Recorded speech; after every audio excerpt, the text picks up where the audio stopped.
Everyone, welcome to my YouTube channel everything here. आज हम बात करते हैं एक इम्पोर्टेंट टॉपिक उपसर्ग और प्रत्यय की। उपसर्ग उपसर्ग होता क्या है और प्रत्यय क्या होता है? उपसर्ग किसे कहते हैं, प्रत्यय किसे कहते हैं, इन सब के बारे में आज हम यहाँ पढ़ेंगे। यहाँ हम जो भी उपसर्ग के बारे में पढ़ेंगे, यानी कि जो उपसर्ग पढ़ेंगे वो बिल्कुल शॉर्ट ट्रिक से पढ़ेंगे, यानी कि आपको क्लास देखते ही वो चीज़ याद हो जाएगी। हम देखते हैं उपसर्ग। उपसर्ग यानी कि सर्ग मतलब होता है रचना, और जिसका मतलब होता है शब्द। शब्द और उप यानी कि उसका सहयोग करने वाली, यानी कि शब्द का सहयोग जो करता है उसे कहते हैं उपसर्ग। उपसर्ग दो दिशाओं में होता है, उसकी यानी कि बढ़ती हुई दिशा में और विपरीत दिशा में। जैसे कि विशुद्ध है, वी, यहाँ पर भी वी उपसर्ग है और यहाँ पर भी वी उपसर्ग है, विशुद्ध और वियोग। अब जो विशुद्ध है, यहाँ पर जो ये वी उपसर्ग है, ये इसको एक विशेष दिशा में लेके जा रहा है, यानी कि इसका शुद्ध का भी शुद्ध, यानी कि विशुद्ध, शुद्ध से भी अधिक शुद्ध, इसका मतलब हो रहा है शुद्ध से भी अधिक शुद्ध।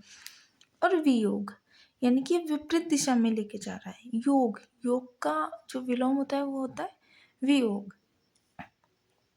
तो ये अलग करना, यानी कि ये उसकी विपरीत दिशा में जा रहा है। अब जैसे देखते हैं हम निर्बल, निर्धन बल। अब यहाँ दो उपसर्ग है, निर, यहाँ पर भी निर उपसर्ग है, तो इन दोनों शब्दों में जो उपसर्ग है वो है निर, परंतु इन दोनों का भी अर्थ विपरीत दिशा में जा रहा है, यानी कि निर्बल यानी कि बिना बल के, यानी कि जिसमें बल नहीं हो वो होता है निर्बल। और ये लेके जा रहा है निरीक्षक, यानी कि देखभाल करने वाला, यानी कि निरीक्षक, देख रेख करने वाला। तो ये जा रहा है, इसका तो विपरीत अर्थ निकल रहा है, इसका एक विशेष अर्थ निकल रहा है। जो उपसर्ग होता है वो शब्द के आगे लगता है और प्रत्यय होता है वो शब्द के पीछे लगता है। उपसर्ग शब्द के अर्थ में परिवर्तन लाते हैं, यानी कि उपसर्ग जब लगाते हैं तो शब्द जो होता है उसके अर्थ में परिवर्तन होता है, और प्रत्यय शब्द की रचना करते हैं। और प्रत्यय से क्या होता है, शब्द की रचना होती है, यानी कि नया शब्द बनता है। जैसे कि लड़क है, तो जब इसमें आ प्रत्यय लगाया तो ये बन गया लड़का, जब ई प्रत्यय लगाया तो ये बन गया लड़की। यानी कि प्रत्यय जो है वो शब्द की रचना करते हैं और उपसर्ग है शब्द के अर्थ में परिवर्तन लाते हैं। जैसे कि हमने पढ़ा था विशुद्ध, वियोग, शुद्ध के आगे हमने वी उपसर्ग लगाया तो उसने एक विशेष अर्थ दे दिया, यानी कि उसको शुद्ध का भी और अधिक शुद्ध। और हमने पढ़ा वियोग, तो वियोग यानी कि उसका योग, योग पर जब वी उपसर्ग लगा तो उसका विपरीत अर्थ दे दिया उसने। अब उपसर्गों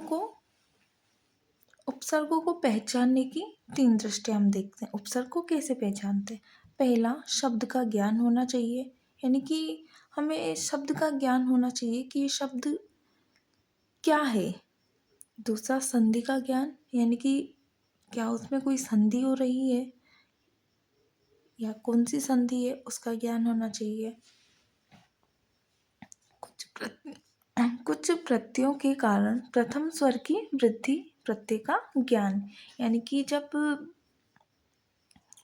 प्रत्यय लगता है किसी शब्द पर और उसमें उपसर्ग भी लग रहा हो तो उसमें जो स्वर है उसकी वृद्धि हो जाती है उस प्रत्यय के कारण। तो हमें प्रत्यय का ज्ञान होना भी जरूरी है। उपसर्ग के प्रकार। उपसर्ग निम्न प्रकार के होते हैं। संस्कृत उपसर्ग, जिनको तत्सम उपसर्ग भी कहा जाता है। हिंदी उपसर्ग, जिनको संधि, ये जो हिंदी उपसर्ग होते हैं वो संधि रहित होते हैं, यानी कि इनमें संधि नहीं होती है, और इनको तद्भव उपसर्ग भी कहते हैं। और तीसरा होता है उर्दू उपसर्ग, उर्दू। अब देखते हैं हम संस्कृत भाषा के उपसर्ग। सबसे पहले हम पढ़ते हैं संस्कृत भाषा के उपसर्ग। जो संस्कृत भाषा के जो उपसर्ग होते हैं वो होते हैं 22 प्रकार के होते हैं, पाणिनि के अष्टाध्यायी के अनुसार। ये होते हैं पाणिनि के अष्टाध्यायी के अनुसार।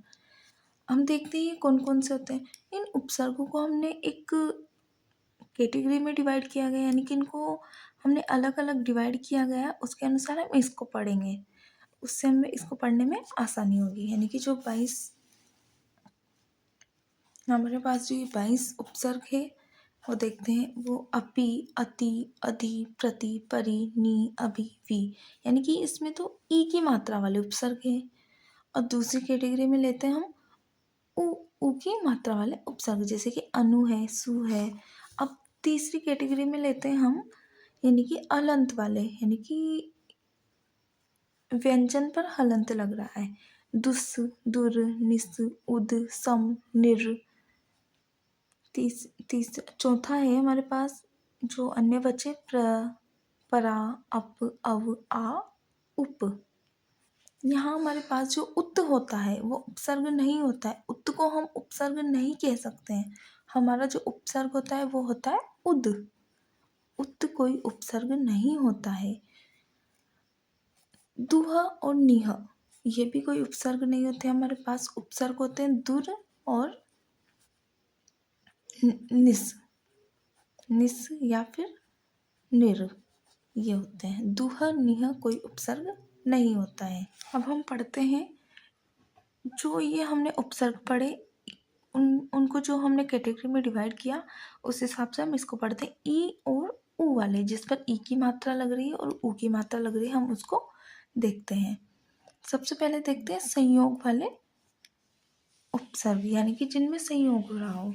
यानी कि जब हमारे पास जो जिस शब्द के आगे उपसर्ग लग रहा है वो शब्द व्यंजन से स्टार्ट हो रहा हो, यानी कि व्यंजन से शुरू हो रहा हो, तो उसमें जो उपसर्ग लगता है वो वैसा का वैसा ही आ जाता है। जैसे कि हमारे पास है अधिकार, तो यहाँ कार ये व्यंजन से शुरू हो रहा है। अभिमान है, अतिक्रमण है, प्रतिमान है, परिश्रम है, नियुक्त है, विभ्रम है, अनुकूल है, सुपात्र है।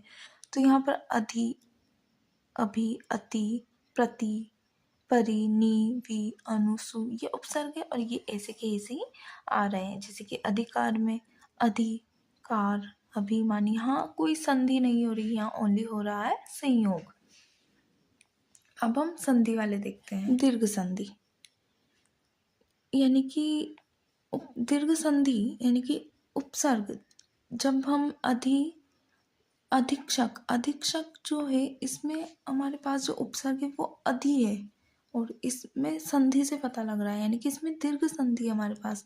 तो अधि धन इक्षक, अभिष्ट अभिधन इष्ट, अतिधन इत अतीत, प्रतीक्षा प्रतिधन इक्षा, परीक्षण परिधन इक्षण, विक्षक विधन इक्षक, अनुदित अनुधन उदित, सुक्ति सुधन उक्ति।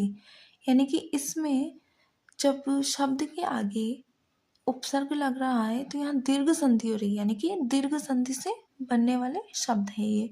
और इनमें अधि, अभि, अति, प्रति, परि, वि, अनु, सु ये सब उपसर्ग है। नी के साथ दीर्घ संधि नहीं होती, यानी कि नी उपसर्ग से जो शब्द बनते हैं उनमें दीर्घ संधि नहीं होती। अब देखते हैं यण संधि, यानी कि यण संधि में भी हमारे ये जो उपसर्ग है अधि, अपि, यानी कि ई की मात्रा वाले और ऊ की मात्रा वाले ये भी छुपे हुए रहते हैं। जैसे कि अध्याय है तो इसमें होगा अधि धन आय, तो इसमें अधि उपसर्ग छुपा हुआ है। अभ्यंतर में अभिधन अंतर, अत्युक्ति अतिधन उक्ति, प्रत्याशा प्रतिधन आशा, पर्यटन परिधन अटन, न्याय निधन आय, व्यायाम विधन आयाम, अन्वेषक अनुधन ऐशक, स्वस्ति सुधन अस्ति। यानी कि यण संधि से हमें उपसर्ग मिला। यण संधि में भी हमारा ये जो ई की मात्रा और ऊ की मात्रा वाले हैं वो उपसर्ग छुपे हुए हैं। नेक्स्ट लेक्चर में हम देखते हैं जो बच्चे हमारे पास उपसर्ग उनको, यानी कि दुर्निस यानी कि अलंत वाले और जो अन्य बच्चे उनको देखते हैं। Thank you for watching this video.